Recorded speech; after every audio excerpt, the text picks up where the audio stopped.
আসসালামু আলাইকুম ওয়া রাহমাতুল্লাহি ওয়া বারাকাতুহু। আরবি ভাষা শিক্ষার্থী প্রিয় ভাই ও বোনেরা এবং সম্মানিত মুআল্লিম ও মুআল্লিমা সবাইকে আহলান ওয়া সাহলান।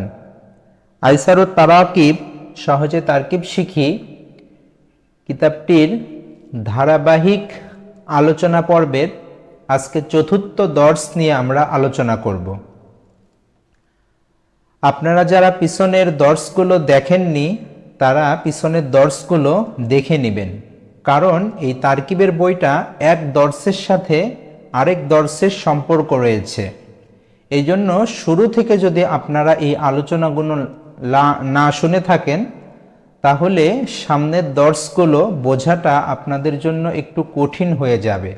এই কারণে অনুরোধ করব আপনারা শুরু থেকে আলোচনাগুলো শুনে আসবেন, তাহলে আপনাদের সামনের আলোচনাগুলো বোঝাটা আশা করি সহজ হবে। তাহলে চলুন শুরু করি। আদ-দারসুর রাবি', আল এর আলোচনা ও তারকিব। এখানে দেখেন কিছু হরফ দেওয়া আছে, যেমন আলিফ, বা, জিম, হা, খ, আইন, গইন, ফা, কফ, কাফ, লাম, ওয়াও, হা, ইয়া। এই 14টি হরফকে আরবিতে আল হুরুফুল কমারিয়াতু বলে। আল হুরুফুল কমারিয়াতু বলে। এই হরফগুলোর শুরুতে আল যুক্ত হলে লাম হরফটি স্পষ্ট ও আলাদা উচ্চারণ হবে। যেমন উদাহরণ দেখুন, কলামুন। এই কলামুন শব্দটা শুরুতে কফ আছে, আর এই কফটা হলো আল হুরুফুল কমারিয়াতু এর অন্তর্ভুক্ত। তাহলে কলামুন যোগ আল মানে আলিফ লামের আল, তাহলে সমান সমান আল কলামু। এই যে এখানে লাম হরফটির উপরে সাকিন দিয়ে লাম হরফটিকে স্পষ্টভাবে আমরা উচ্চারণ করছি, যেমন আল কলামু, আল কলামু। ঠিক এমনিভাবে অন্যান্য শব্দ যেমন জিদারুন, জিম দিয়ে, তাহলে এই জিদারুনের শুরুতে যদি আমরা আলিফ লাম যুক্ত করি তাহলে আল জিদারু। ঠিক এমনিভাবে হা দিয়ে একটি শব্দ হুজরাতুন, তাহলে আলিফ লাম যুক্ত করলে আল হুজরাতু। ঠিক এমনিভাবে আইন দিয়ে একটি শব্দ যেমন আসালুন, তাহলে এর শুরুতে যদি আমরা আলিফ লাম যুক্ত করে বলি তাহলে আল আসালু। আশা করি বুঝতে পারলেন। এবার নিচে দেখেন তা, সা, দাল, জাল, র, ঝা, সিন, শিন, সদ, দদ, ত, জ, লাম, নুন। এই 14টি হরফকে আরবিতে আল হুরুফুস শামসিয়াতু বলে। আল হুরুফুস শামসিয়াতু বলে। এই হরফগুলো শুরুতে আল যুক্ত হলে লাম হরফটি স্পষ্ট ও আলাদা উচ্চারণ না হয়ে তার পরের শব্দটি তাসদীদ রূপে দুইবার উচ্চারণ হয়ে থাকে। যেমন দেখেন তিলমিজুন সমান সমান আত তিলমিজু। তাহলে এই তিলমিজুন এটা হলো আল হুরুফুস শামসিয়াতুর অন্তর্ভুক্ত, শুরুতে তা আছে। তাহলে এই তিলমিজুন শব্দটার শুরুতে যদি আমি আলিফ লাম যুক্ত করতে চাই তাহলে এখানে দেখেন আলিফ লামের যে লাম, এই লামটা লেখাতে আসছে কিন্তু উচ্চারণে আসছে না। তাহলে এই তিলমিজুনের যেই তা আছে এই তাকে আমরা তাসদীদ দিয়ে উচ্চারণ দুইবার করব। যেমন আত তিলমিজু, আত তিলমিজু। ঠিক এমনিভাবে দাল দিয়ে যদি বলি দাররাজাতুন, এর শুরুতে যদি আমরা আলিফ লাম যুক্ত করি তাহলে আদ দাররাজাতু। তার মানে বোঝা গেল এখানে আলিফ লামের লামটা লেখাতে আসবে কিন্তু আমরা উচ্চারণ করব না। এই হলো উচ্চারণ নীতি। আচ্ছা, এরপরে দেখেন আল এই হরফটি শব্দের শুরুতে এসে দুইটি আমল করে। এক, শব্দের শেষে দুই পেশ এর পরিবর্তে এক পেশ দেয়। যেমন কিতাবুন ছিল সাধারণ শব্দ, এর শুরুতে আমি যদি আলিফ লাম যুক্ত করি তাহলে আল কিতাবু, বা পেশ, বু এক পেশ। আল বাবু, আল হাদিকাতু, আত তিলমিদু, আস সাব্বুরাতু। তাহলে কোন শব্দের শুরুতে আমরা বলতে পারি কোনো শব্দের শুরুতে যদি আলিফ লাম যুক্ত করা হয় তাহলে ওই শব্দের শেষে হরকত হয়। এক পেশ এটা কোনো বিষয় না, এক পেশও হতে পারে, এক জবরও হতে পারে, আবার এক জেরও হতে পারে। এটা আগের শব্দের আমিল অনুযায়ী পরিবর্তন হবে। তার মানে কোনো শব্দের শুরুতে যদি আলিফ লাম যুক্ত হয় তাহলে সেই শব্দটা হরকতের অন্তর্ভুক্ত হবে। 2, যে শব্দের শুরুতে আল আসবে বাংলা তর্জমাতে টি যুক্ত করতে হবে এবং শব্দটি নির্দিষ্ট একটি জিনিসকেই বোঝাবে। যেমন বইটি, দরজাটি, বাগানটি, ছাত্রটি। তার মানে এই টিটা হলো নির্দিষ্ট একটা শব্দকে বোঝাবে। মোট কথা আল যুক্ত শব্দকে আরবিতে মারিফা বলে আর আল মুক্ত শব্দকে নাকেরা বলে। নাকেরা শব্দের শুরুতে একটি যোগ করে বাংলাতে তর্জমা করতে হয়। যেমন হাদা কিতাবুন, ইহা একটি বই। এই যে এখানে একটি বই। যালিকা কলামুন, উহা একটি কলম। আশা করি আপনারা খুব ভালোভাবে বুঝতে পেরেছেন এবং এইভাবে ছাত্রছাত্রীদেরকে আরও নতুন নতুন শব্দ দিয়ে তামরিন করাবেন।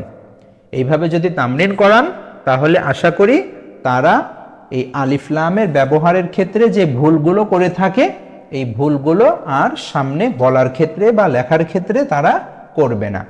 এইবার আমরা তারকিবে আলোচনা করি। আল মসজিদু জামিলুন, আল মসজিদু জামিলুন। পিছনের দর্শে আপনাদের যে কথাগুলো বলেছিলাম যে ছাত্রছাত্রীদেরকে হাত নাড়াবেন। যেমন তারা বলবে আল মসজিদু, হাত ডান দিকে ঝোঁকাবেন। আল মসজিদু, মসজিদটি। তখন আপনি প্রশ্ন করবেন মসজিদটি কি হয়েছে সবাইকে, তখন সবাই একসাথে বলবে জামিলুন, সুন্দর। তার মানে এখানে আমি মসজিদ সম্পর্কে একটি খবর দিলাম। তাহলে মসজিদ মুবতাদা আর জামিলুন হলো খবর। আর বাক্যের ভিতরে যেহেতু মুবতাদা ও খবর দুইটাই পাওয়া গিয়েছে এই কারণে এটা হলো জুমলা। আর এটা যেহেতু ইসিম দ্বারা শুরু হয়েছে এই কারণে ইসমিয়া, আল জুমলাতুল ইসমিয়া। বাক্যের শুরুতে সাধারণত আল যুক্ত শব্দ মুবতাদা হয়ে থাকে। যেমন আত-তিলমিজু জাকিয়ুন, ঠিক এমনি ভাবে আত-তিলমিজু মুবতাদা, জাকিয়ুন খবর, আল জুমলাতুল ইসমিয়াতু মুবতাদা ও খবর পেলে। শ্রেণী বা জাতিবাচক নামের শুরুতে আল যুক্ত হলে সাধারণত মুবতাদা হয়ে থাকে। আমরা আগের দর্শে বলেছিলাম নাম দুই প্রকার হয়, একটা হলো আসল নাম আর একটা হলো জাতিবাচক নাম। আসল নাম তো সাধারণভাবে মুবতাদা হয়, আর শ্রেণীবাচক নামকে যদি আপনি মুবতাদা করতে চান তাহলে শুরুতে আলিফ লাম দিয়ে নির্দিষ্ট করে এইভাবে তখন মুবতাদা করতে হয়। আশা করি বুঝতে পেরেছেন।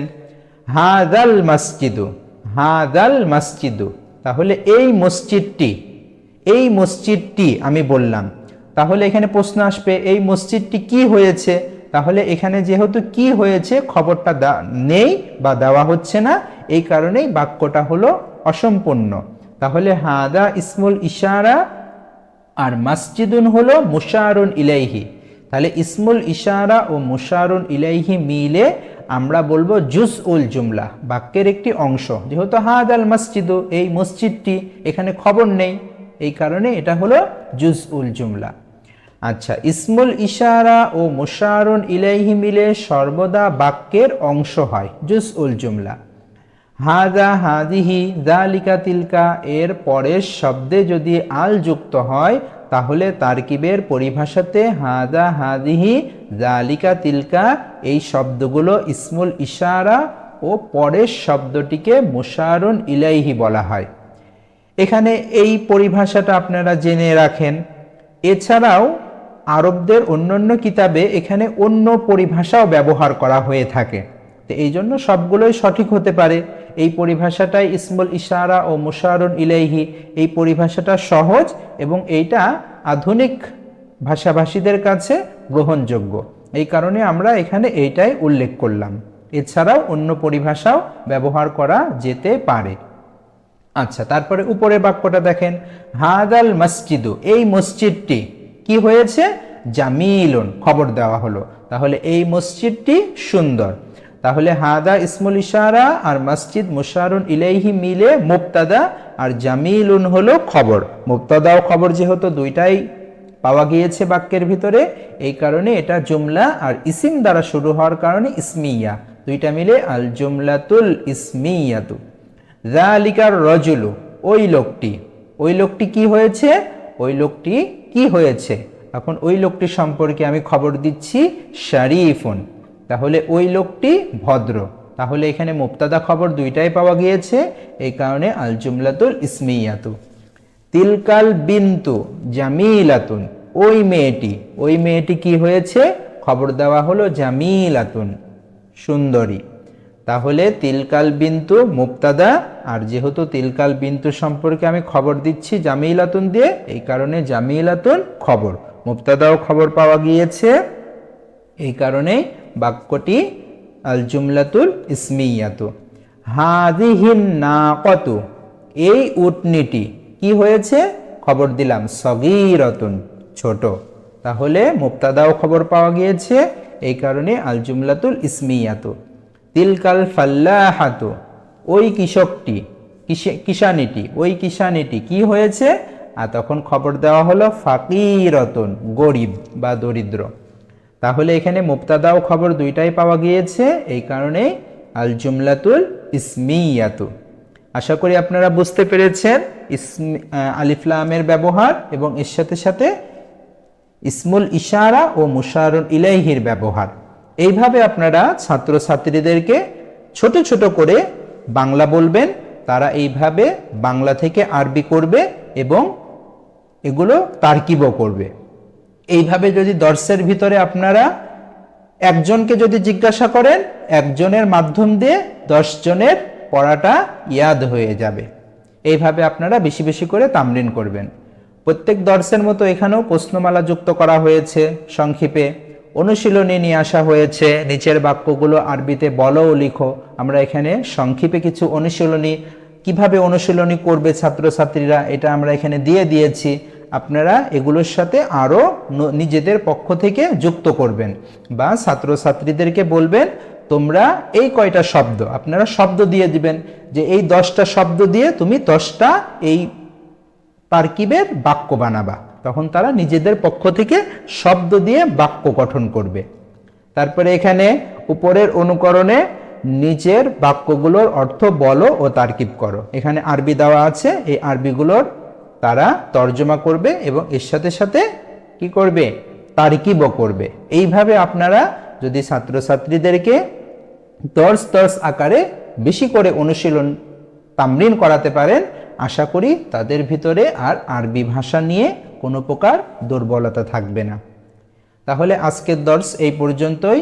এছাড়াও আমাদের আরও কয়েকটা কিতাব আছে, আপনারা চাইলে তারকিবের 2য় খণ্ড আছে, আমাদের কিতাবগুলো আপনারা চাইলে আমাদের কাছ থেকে সংগ্রহ করতে পারেন। আরেকটি কথা, এই ভিডিওটা যদি আপনার কাছে গুরুত্বপূর্ণ মনে হয়ে থাকে, তাহলে আপনি আপনার অন্য সাথী ভাইদেরকে শেয়ার করার মাধ্যমে তাদের কাছে এই ভিডিওটা পৌঁছে দেবেন। আর আমাদের চ্যানেলের সাথে যুক্ত থাকবেন, যাতে আমাদের ধারাবাহিক দর্শী আলোচনার ভিডিওগুলো আপনি সহজেই পেতে পারেন। তাহলে আজকে এই পর্যন্তই। সবাই দোয়া করবেন আমাদের জন্য। ইনশাআল্লাহ সামনের দর্সে আর দর্সুল খামিসের ভিতরে জমির এর সাথে অন্য শব্দের ইজাফতের আলোচনা, এ সংক্রান্ত আলোচনা করা হবে। আসসালামু আলাইকুম ওয়া রাহমাতুল্লাহ।